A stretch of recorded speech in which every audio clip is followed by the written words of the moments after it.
ما غتخيلش علاش الفطور أسوأ وجبة. واش وقع ليا ملي ما بقيتش كنتعشى وكنفطر؟ والأهم دير انت باش تكسب صحتك، ولكن قبل خاصك تعرف كيفاش دار هذا تقنعنا نوليو نفطروا، وحتى كيفاش هذا اللي قنعنا ما كنعرفوش اصلا. تخيل في 1920 الشركات د اللحم والبيض تدمر، خاصهم يزيدوا المبيعات ولا غيسدوا؟ بقاو كيقلبوا تلقاو الناس ما كيفطروش مزيان. الا لقينا كنديروا ندخلوا اللحم والبيض للفطور، ولكن كي غيديروا ليها؟ اخص خبير في علم النفس لو بغيتي تقنع الناس. فكروا في سيغموند فرويد، ولكن فرويد مات تما مشاو عند ولد اختو، ولكن ماشي حيت ولد اختو، حيت الشركات د الكارو لجؤوا ليه لنفس السبب وزاد ليهم المبيعات ملي قنع العيالات حتى هما يوليو يكميو. لجؤوا ليه وما سوقهمش في الخطه الشيطانيه اللي يدير. المهم اللحم يتباع كيفاش؟ ما سوقناش.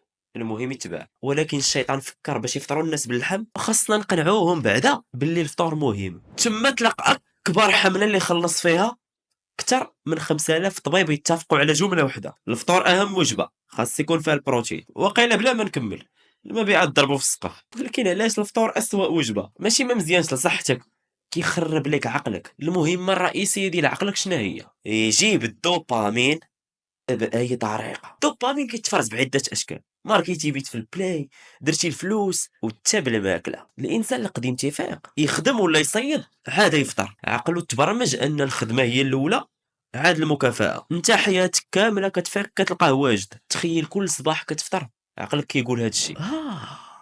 ماشي ضروري ندير مجهود باش ناخد الدوبامين. يا تعقل فاش كنا صغار كنفرحوا بكرة ديال 20 درهم، ملي وليتي كتمشي للبلاي عقلك ولا تيقول ديك الحلاوة ديال البيت نحرك غصب حي غنحس بها. صافي نقلع في البلاي، علاش غادي نمشي نجري؟ المشكلة ديال بصح المكافآت الحقيقية، الخشوع، الفلوس الحلال، الجنس مع مرتك في الحلال، هادشي خاصو مجهود. وملي كتبرمج عقلك انه ما يديرش المجهود باش يتكافئ، غيولي يجيك هادشي بحال الجهاد، وغتولي تقلب على الساهلة اللي غتقتلك.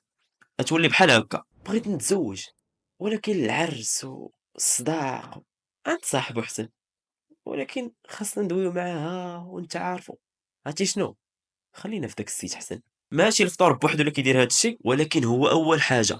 لا قطعتي الراس د اللفعه ماشي تقطعو كاع، انا نقول لك شنو دير في الاخر. وبلاتي لا شمالو تاو لا شات ناس باش يتصلح الجسم. هو تخيل دابا عطيتك جوج قصبات كل وحده فيهم شاده حوته، وقلت لك طلعهم بجوج، يعني يمكن الاخرى ما غنركزش غيمشيو ليا بجوج. راه ليا وحده وشد انت الاخرى. وهذا الشيء علاش كتنعس بزاف وما كتشبعش. قبل ما تنعس لا كليتي كتعطي لعقلك جوج حوتات يطلعهم دقه واحده، يهضم الماكله ويصلح الجسم وما غيركز مع حتى وحده مزيان.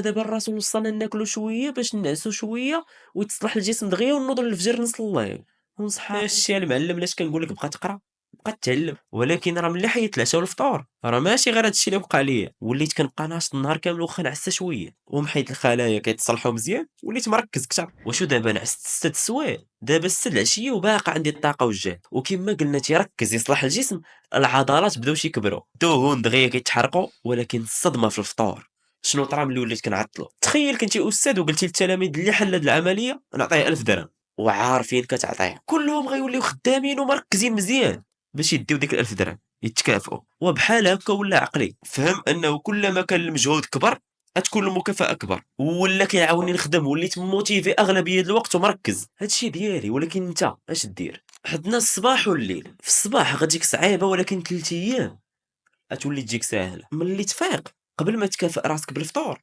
دير شي مجهود، قرا كتاب، تريني. في الليل لا كنتي غتاكل حيد الكربوهيدرات حيت ثقال في الهضم، ولكن القاعده 4 5 السوايع قبل ما تنعس ما تاكل والو. ولكن ها انت بغيتي دير هادشي كاع، انا عاسك ما مقادش كل نهار وما عادش كتفيق. ولا كنتي هكا غتحتاج لهاد الفيديو.